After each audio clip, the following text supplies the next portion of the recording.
كلمة تزرع أملا وآية تبني أمة. من منبع الفطرة وإلى رحاب المعرفة نصحبكم في قناة عرب القرآن لننهل من معين الوحي ونرسم معا ملامح جيل يحمل القرآن في عقله ويعيش به في قلبه. Hey there, and welcome to this explainer. Today, we're going to completely demystify the absolutely beautiful, flowing nature of the Arabic script. And we're doing it by looking closely at its ultimate shapeshifter, the very first letter of the alphabet, Aleph. Now, if you've ever looked at Arabic text and felt, well, totally overwhelmed, you are in the exact right place. We're going to break the whole thing down visually. Okay, so let's dive right into this fascinating puzzle. To a beginner, I know Arabic script can seem incredibly intimidating, right? Kind of like this unbroken string of really complex calligraphy. But I promise you, it's actually a highly logical, rule-based system. The secret to cracking it, it's just one simple concept. Arabic letters aren't static. They literally change their visual shape depending on exactly where they're sitting inside a word. It's like a linguistic puzzle piece that naturally adapts to fit perfectly with its neighbors. Now, there are 28 letters in the standard Arabic alphabet in total. But today, to make this incredibly efficient and focused for you, we're going to dramatically narrow our scope. We're looking at just one single letter. Because, you see, by mastering how this one letter behaves, you'll instantly unlock the mechanical logic of the entire language system. It's basically the master key to reading a script used by hundreds of millions of people all over the globe. So the absolutely crucial thing to know is that Aleph is our baseline. In its most basic, everyday form, Aleph is elegantly simple. It's really just a solitary, straight vertical line. You can think of it kind of like a pillar.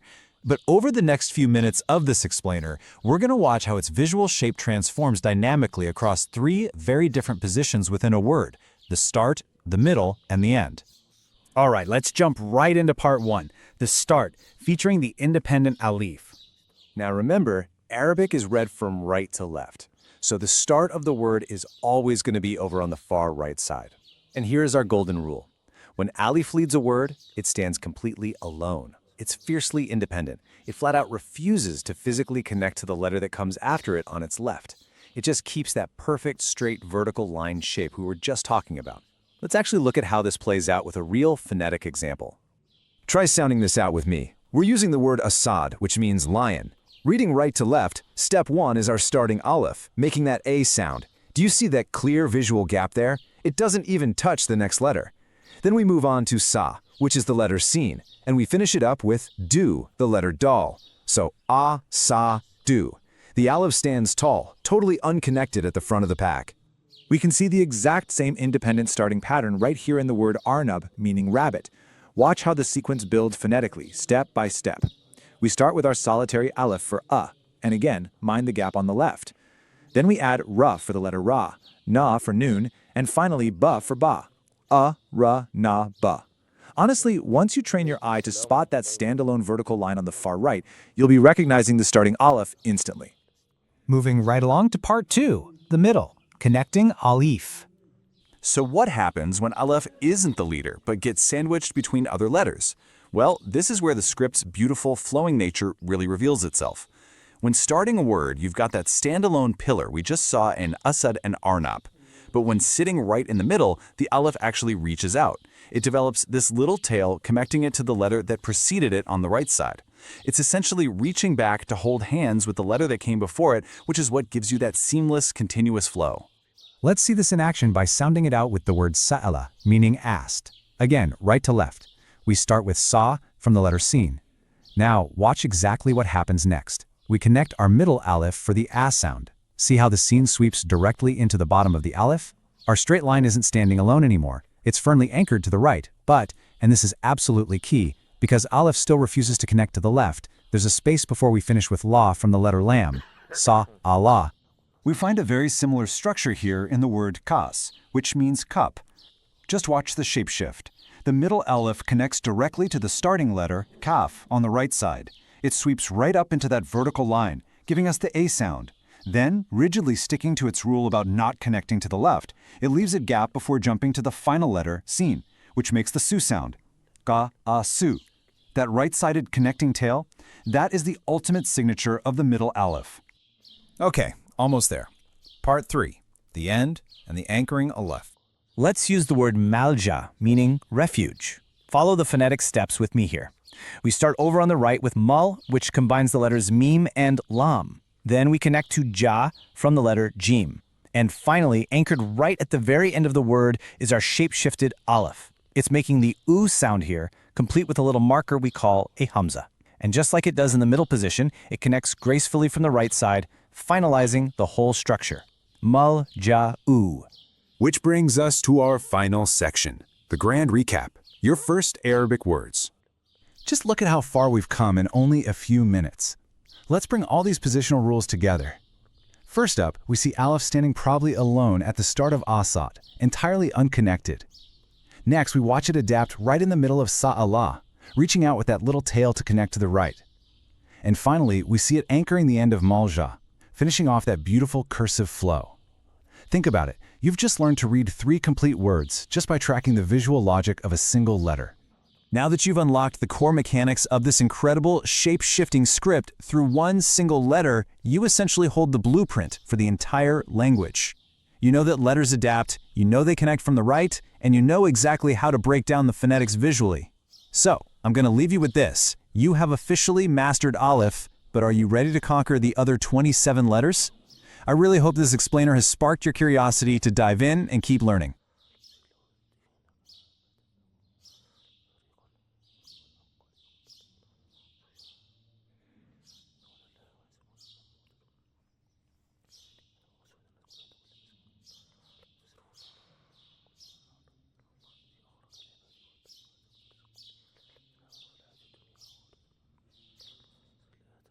Hey there, and welcome to this explainer. Today, we're going to completely demystify the absolutely beautiful, flowing nature of the Arabic script. And we're doing it by looking closely at its ultimate shapeshifter, the very first letter of the alphabet, aleph. Now, if you've ever looked at Arabic text and felt, well, totally overwhelmed, you are in the exact right place.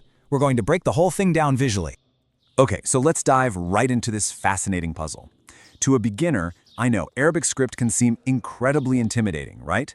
Kind of like this unbroken string of really complex calligraphy. But I promise you, it's actually a highly logical, rule-based system.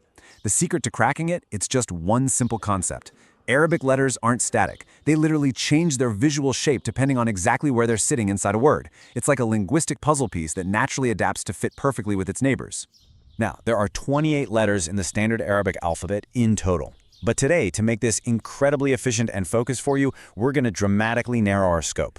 We're looking at just one single letter. Because, you see, by mastering how this one letter behaves, you'll instantly unlock the mechanical logic of the entire language system. It's basically the master key to reading a script used by hundreds of millions of people all over the globe.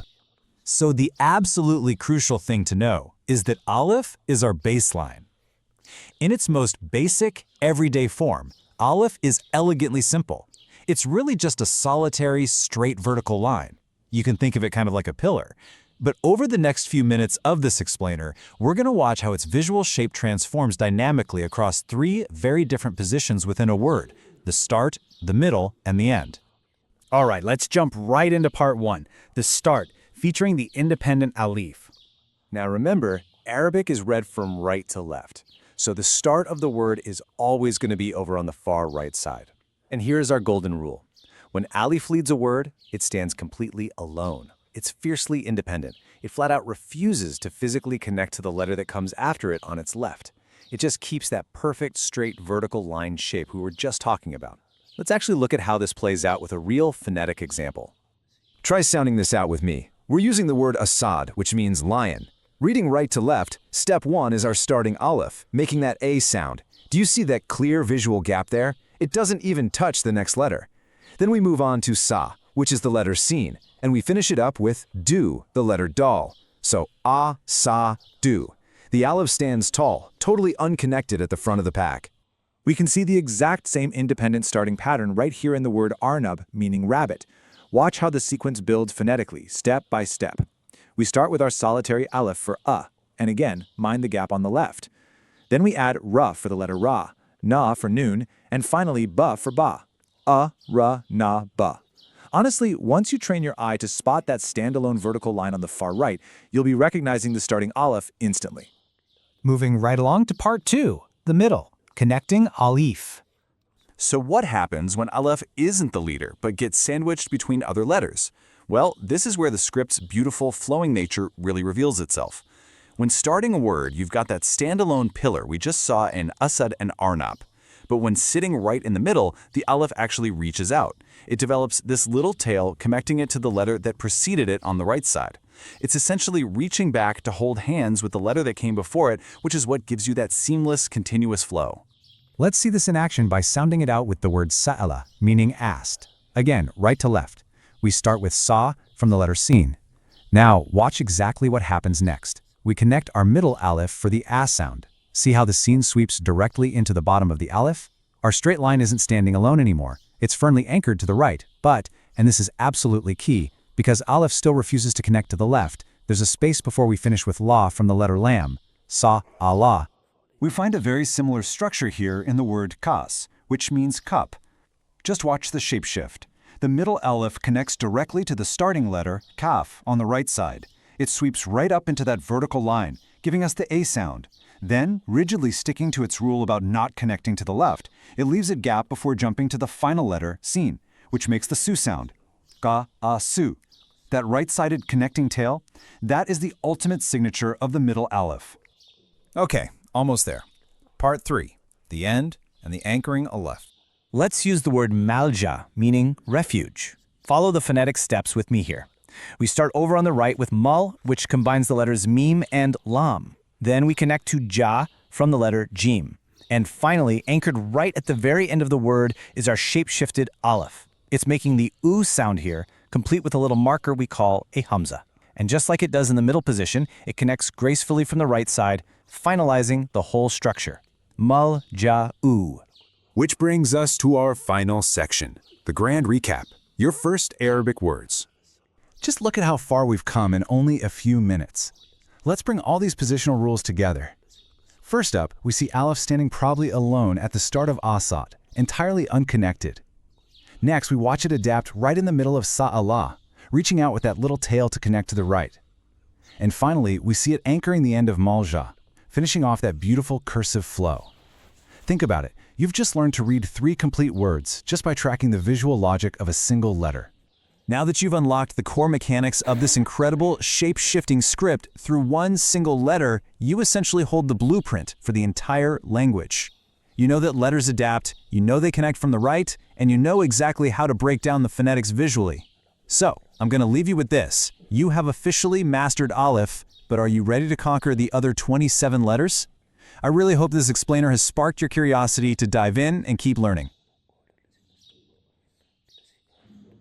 من عاش بالقرآن في قلبه وحمله في عقله نال سكينة الدنيا والآخرة.